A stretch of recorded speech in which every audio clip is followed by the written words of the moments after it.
Hi, I'm Ben Field, and this is the Hillsong Film and TV Podcast. So many people come to me and say, I work in Hollywood and I'm really good at my job, but I just hate the project that I'm doing all the time. And that would be frustrating. You can do that unto the Lord, and you can be all over that, and you can be a light in darkness and all that kind of stuff. But at some point, I think your experience in Hollywood is supposed to be that you've got a project, you're going to get something done, you're going to be the producer, you're not going to answer to people all your life, you're going to get after it and get something done. And the more experience you can get by doing more projects over and over and over is better. I asked a good friend of mine one time, I said, what's the definition of humility? He paused for a second and he said, realizing that God has already made the pathway and you're simply walking down it. So get after what God's called you to do because He wants it more than you do. That was Matt Crouch, filmmaker, on-air personality, and president of the TBN network. He's my guest on today's episode. Matt, thank you very much for joining me. Ben, love it. Let's do it. All right. So unlike many kids around the world, you grew up essentially in a TV studio, am I right? You are exactly right. I did grow up in a TV studio even back before TBN was started. My father and my mother were involved in the film industry. And they were sent by a denomination called the Assemblies of God to California to help pioneer the first film and television studio for a major denomination, the Assemblies of God. And my dad traveled the world before TBN was founded and shot on 16-millimeter film videos and stories to help foreign missions. So this was really birthed out. Trinity's not a good idea. It was a God idea. My parents heard the voice of the Lord to start it. The Lord spoke to my mom and dad simultaneously. And 45 years later, Lori and I are now in a position to carry on their legacy. Yeah. Most people tune in and they see TBN, but my experience of it is seeing multiple networks, the studios around the world that are broadcasting the gospel. What does TBN look like today? What's the extent of the ministry? The easiest way to get the scale of Trinity is to realize that, a network like CNN, global, you think of it as a global network, and it takes to get CNN to all of the places where there are televisions in the world, it takes about 7 to 10 satellites, depending on whether you're broadcasting in both, C-band and KU band. But it takes about 10 satellites to think of getting a global footprint around the world. Well, TBN pays the bill on over 100 satellite transponders. So basically, why do we need 100 if CNN only needs 10?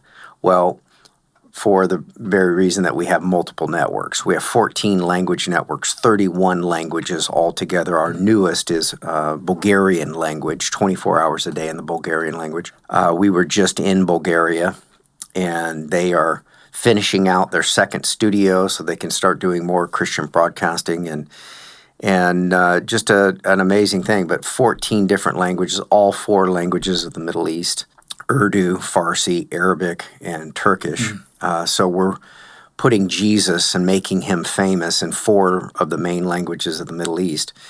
And then when you start getting into, the Americas and stuff, we have, Enlace is a Spanish network, has 800 employees alone, just Enlace. And so we're basically a family of networks, which includes Hillsong now as one of our latest channels. And so we basically just wake up every day with the idea that in 14 languages around the world, we, are just making sure Jesus stays on the airwaves and just thrilled to do it. How do you keep your head above the water? Because, that's a massive challenge to take on. And I know that you have a lot of probably great staff people around you to support, but you're the visionary of this thing, and so easily, and people can relate this to all walks of life, no matter what profession they're in, you can easily sink below and get bogged down in the details and take your eyes off the horizon. How do you do it every single day?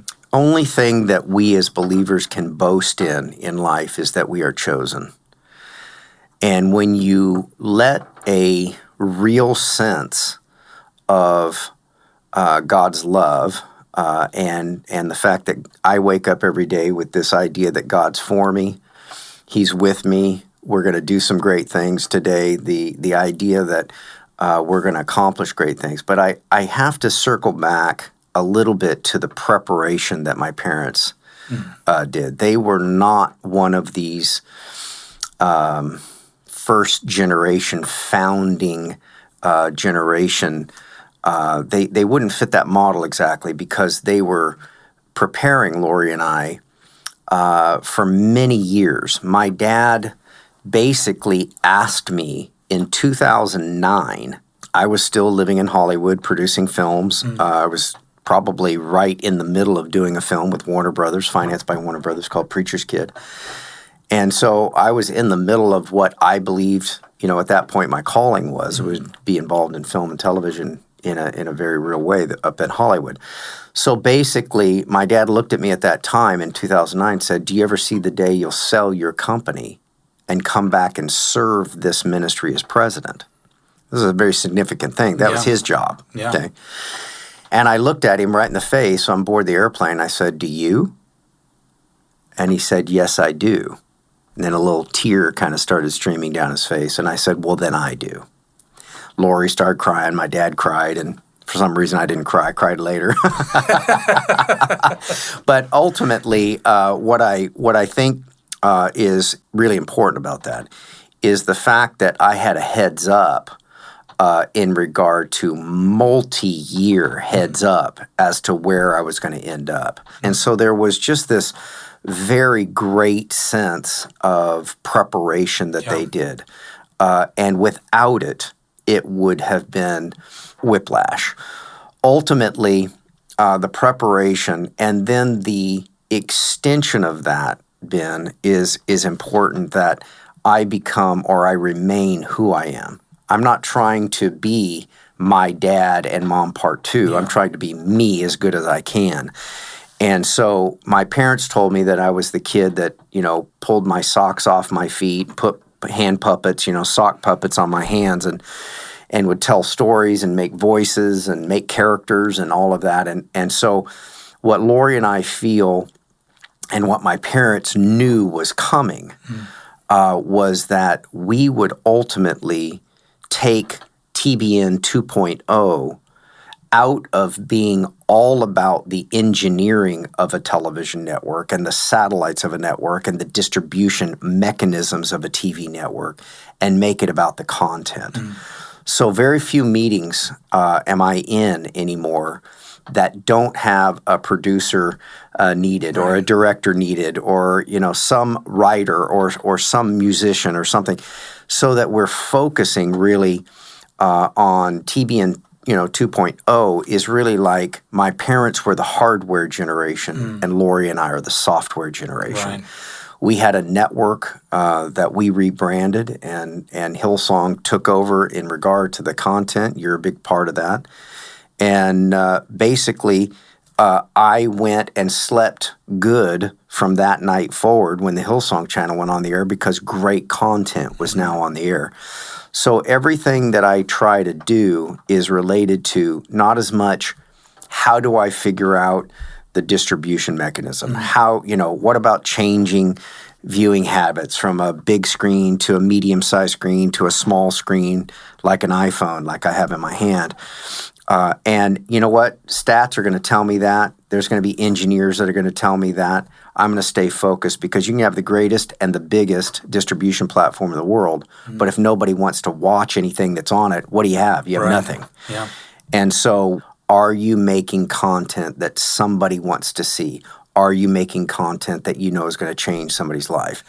And how it gets there to a big or a small screen, I'm not as much caring about anymore. I'm caring about the content. Great content will always find a way to be viewed. Yeah. And what I think people need to realize, if there's one lesson that I walk away with from my time in Hollywood are, as a man thinks, so is he.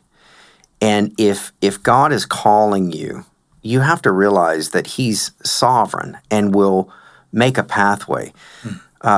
I asked a good friend of mine one time, a very spiritual guy, he's gone on to heaven now, but I said, what's the definition of humility? He paused for a second and he said, realizing that God has already made the pathway and you're simply walking down it. Wow. So listen to me, get after what God's called you to do because he wants it more than you do. And in life, now at 55 years old and living longer than most people listening to this, I have enough gray hair to give you some advice. Get after it. God wants you to do it more than you want to do it. And to those that want to feel a complete and utter sense of satisfaction, that only comes with the idea that God can whisper something into your ear and then you see it come to fruition. The idea that I get goosebumps sometimes when I turn a TV on or go to an app or get an email concerning a Hillsong channel, why would that be such a big deal to me? Because it was a whisper of a still small voice.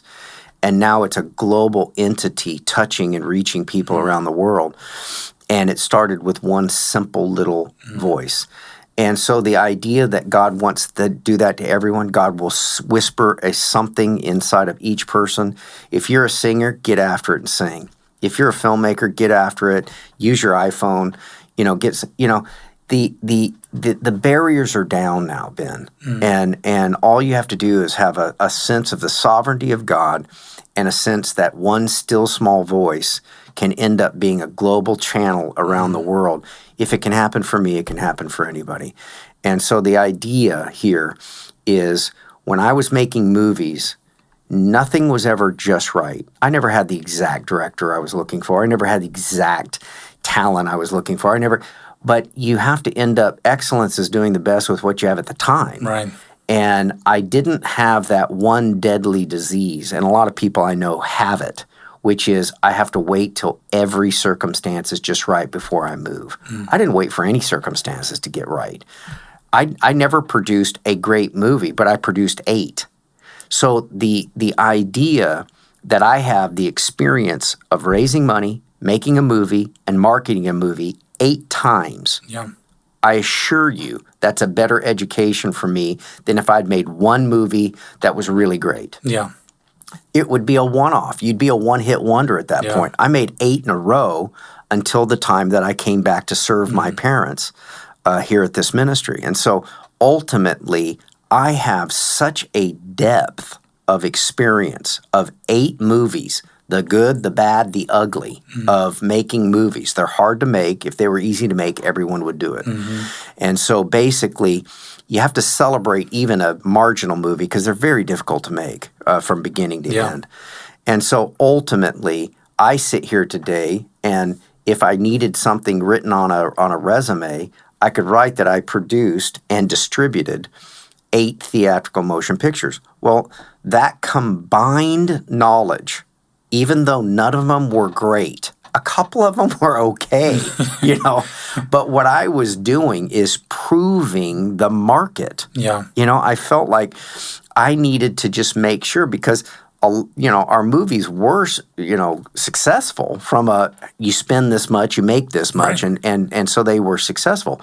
But everyone was looking for the idea that then finally, Passion of the Christ came. Finally, there was a good Christian movie or a faith-based movie that was done well. And I celebrate that, and that's the world I want to step into now. But I don't think I'd be ready if I hadn't done 8 right now, get them done. It's not perfect, but it's going to make it. It's high enough quality to get accepted by a distributor, blah blah blah blah blah, and get after it and get it done. And God can really steer a moving car. You can't much steer a parked one. I just want to circle back really quickly to that moment where you're living in Los Angeles. You're making these films, and your dad comes. I mean, you said that's what you believed you were called to do at the time. and here comes this alternate route, and it's that fork in the road. You want to honor the father because that's what he's believing. You've got this call on the inside to make films. What tipped you over the edge to say, I will do what my father wants? Was that a process for you with God, or was that just an obedience thing to your dad? It was, fortunately for me, Ben, it was a little easier than normal because back in 1992, I received a prophetic word from a very close and dear friend who's in heaven today.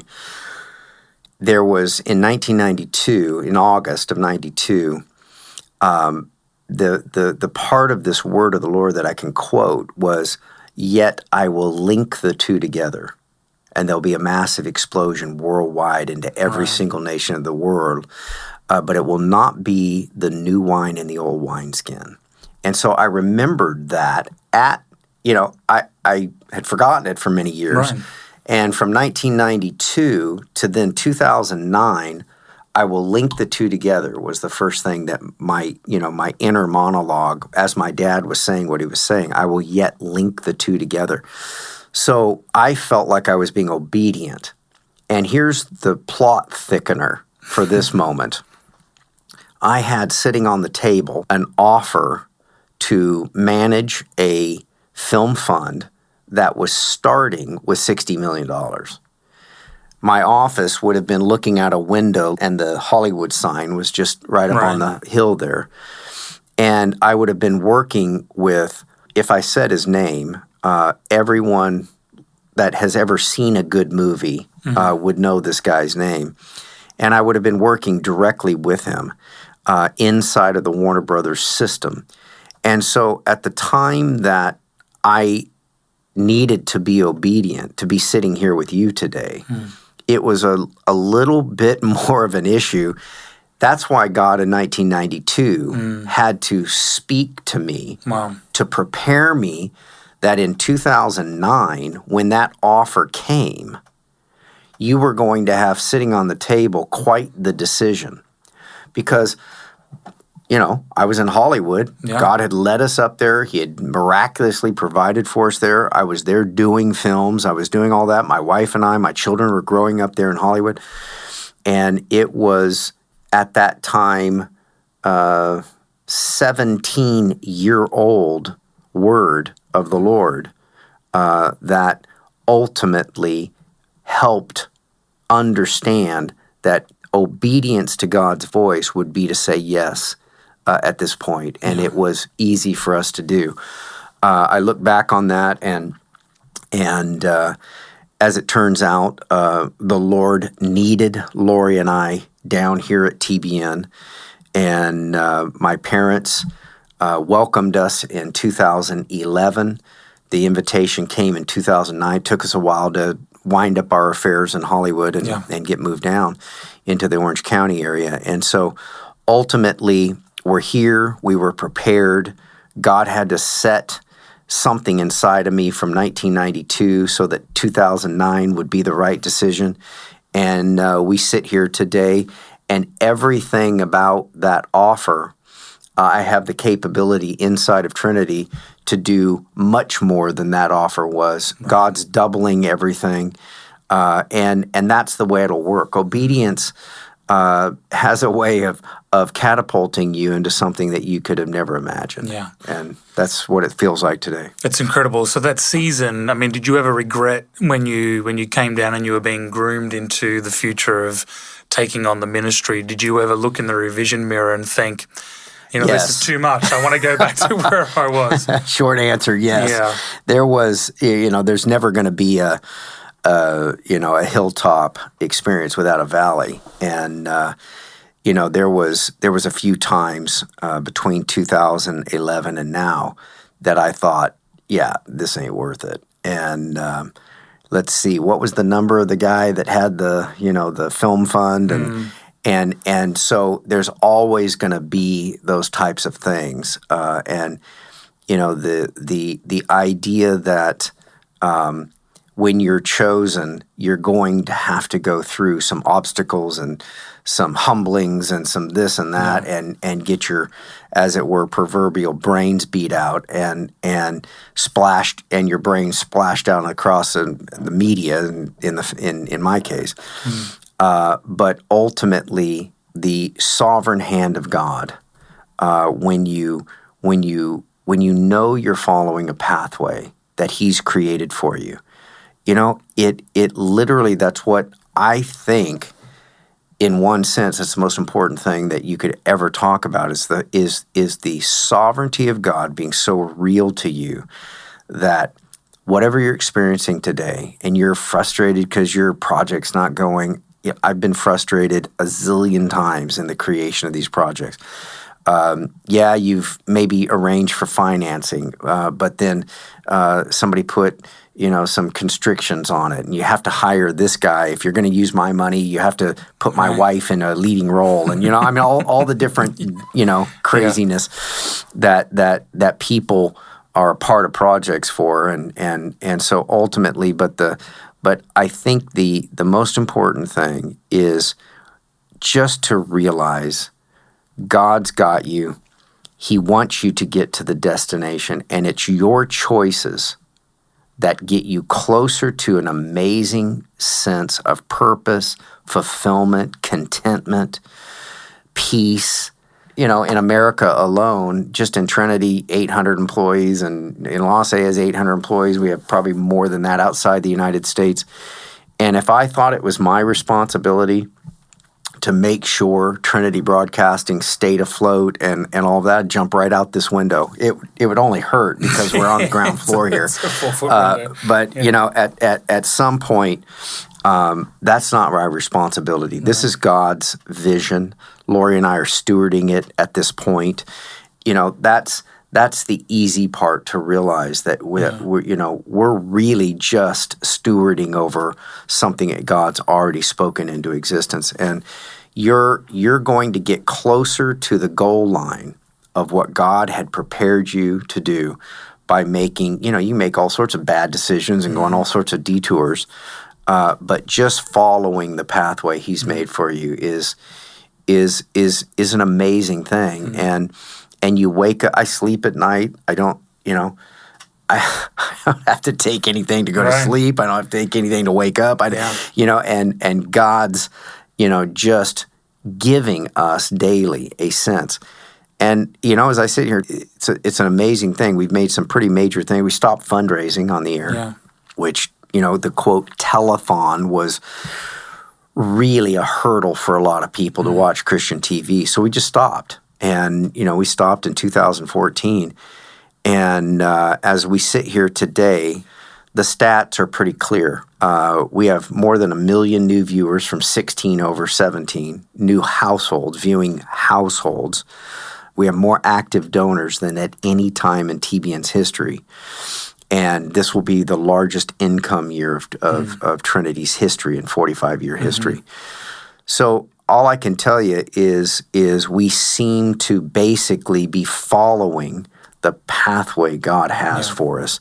And when you give it to Him and you realize He's created it, and we're simply walking down it, it takes all the pressure off. Was there a point where you had to wrestle with letting it go? Because, in this industry, it's easy to get caught up in, I'm producing this film and it's my vision that's in there and look what's being built around you. And like you said, you have to reach that point where you have to humble yourself and know that this is God, but there's still the flesh waging that war. Yep. How do you do that? Is it a daily thing you have to let go, or is it something you just have to get over and move on with? I think the easiest way to answer it is to say, to pick your head up and get at the 30,000-foot view and realize that this one project you're doing is not the end-all, say-all of what your life is about. Right. And get into the project, get the experience out of it, get on the other side of it. I'm so glad I have 8 theatrical motion pictures to pull from, and the experience to pull from 8 different releases, 8 different principal photography moments, 8 different script writing sessions. And I have different things to pull from, and it's a much more balanced sense. So I was always able to jump up and get up and above this temporary disappointment of that actor's not available, so we have to get this one.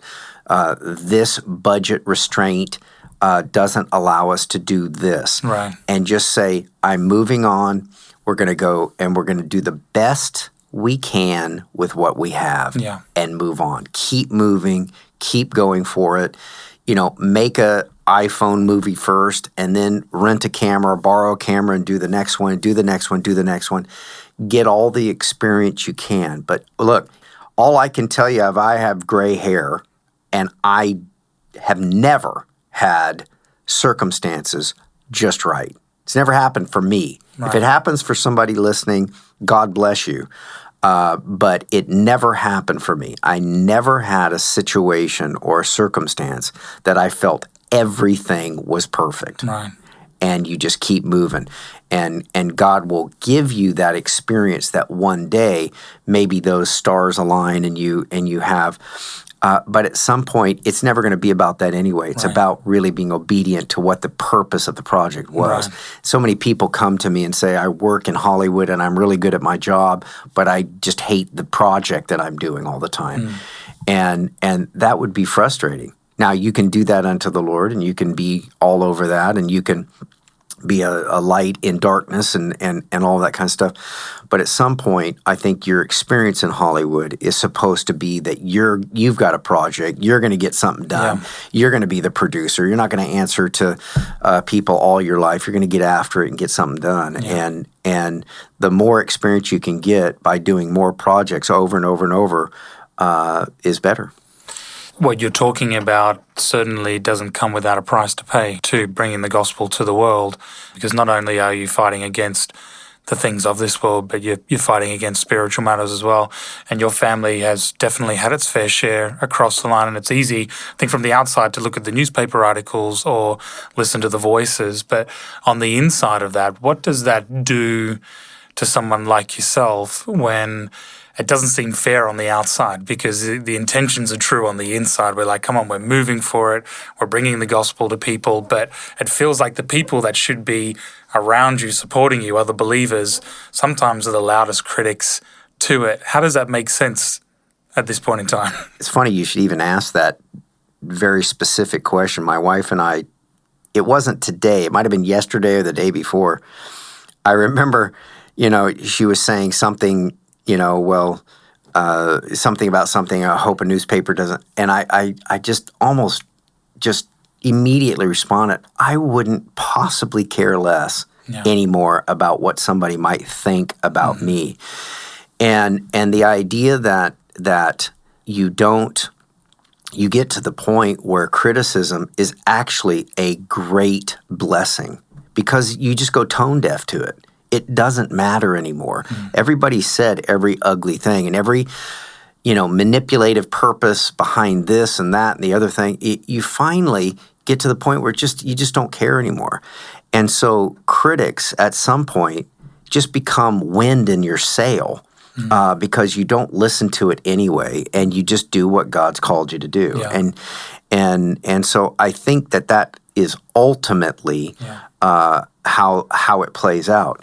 Because, when you think about it, the enemy wants to discourage you, but he'll always overplay his hand at some point. And you get to the point where, there's just nothing else anybody can say or do that matters anymore. Wake up every day, hear the voice of God, do what he's calling you to do, get after it, do your best. And when you adopt it and you live your life that way, it doesn't matter what anybody says about you. Yeah, that's great advice. Wrapping this up, I just want to ask, TBN, since you became president, has gone under a lot of changes. I mean, in the building we're here, you can see even just on the cosmetic side, through what TBN's doing now with the programs that are coming on, the birth of the Hillsong channel and so many other things. What is the future for what you see ahead for media, content, film, television? I think where we are headed and what we want to do is basically start focusing on nothing but the writers, the musicians, the plays, the films, the dramatic series, the comedies, the sitcoms, the reality-based TV shows, and so all of the different things. And I think ultimately that is the future. The future of what we're calling TBN 2.0. And as we look out the window that both of us are able to see, yes, there is, cosmetic changes going to the airwaves. And I think the first thing that I felt obligated to do is take the 24-hour-a-day signals of the Trinity family of networks and start making them viewable to the entire body of Christ rather than just a small segment of the body of Christ.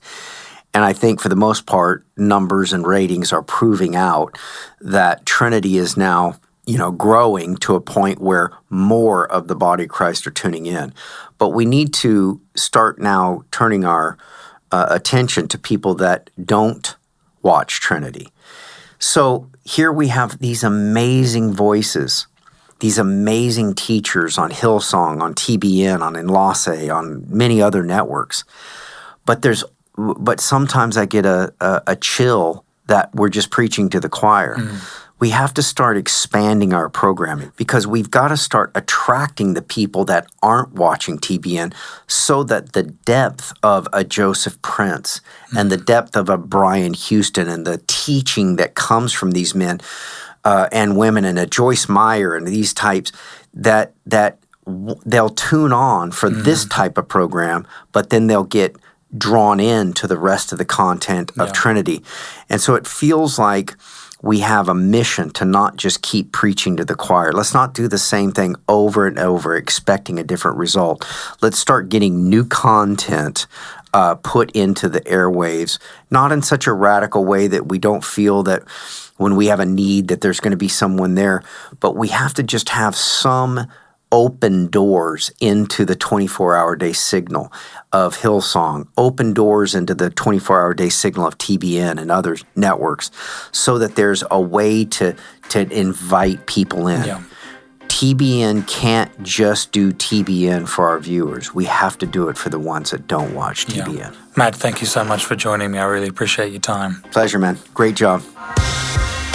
Well, I'm glad you tuned into today's podcast. Don't forget to subscribe on iTunes and our YouTube channel to make sure you get the latest episode as soon as it's released. And if you have time, we'd love to hear from you.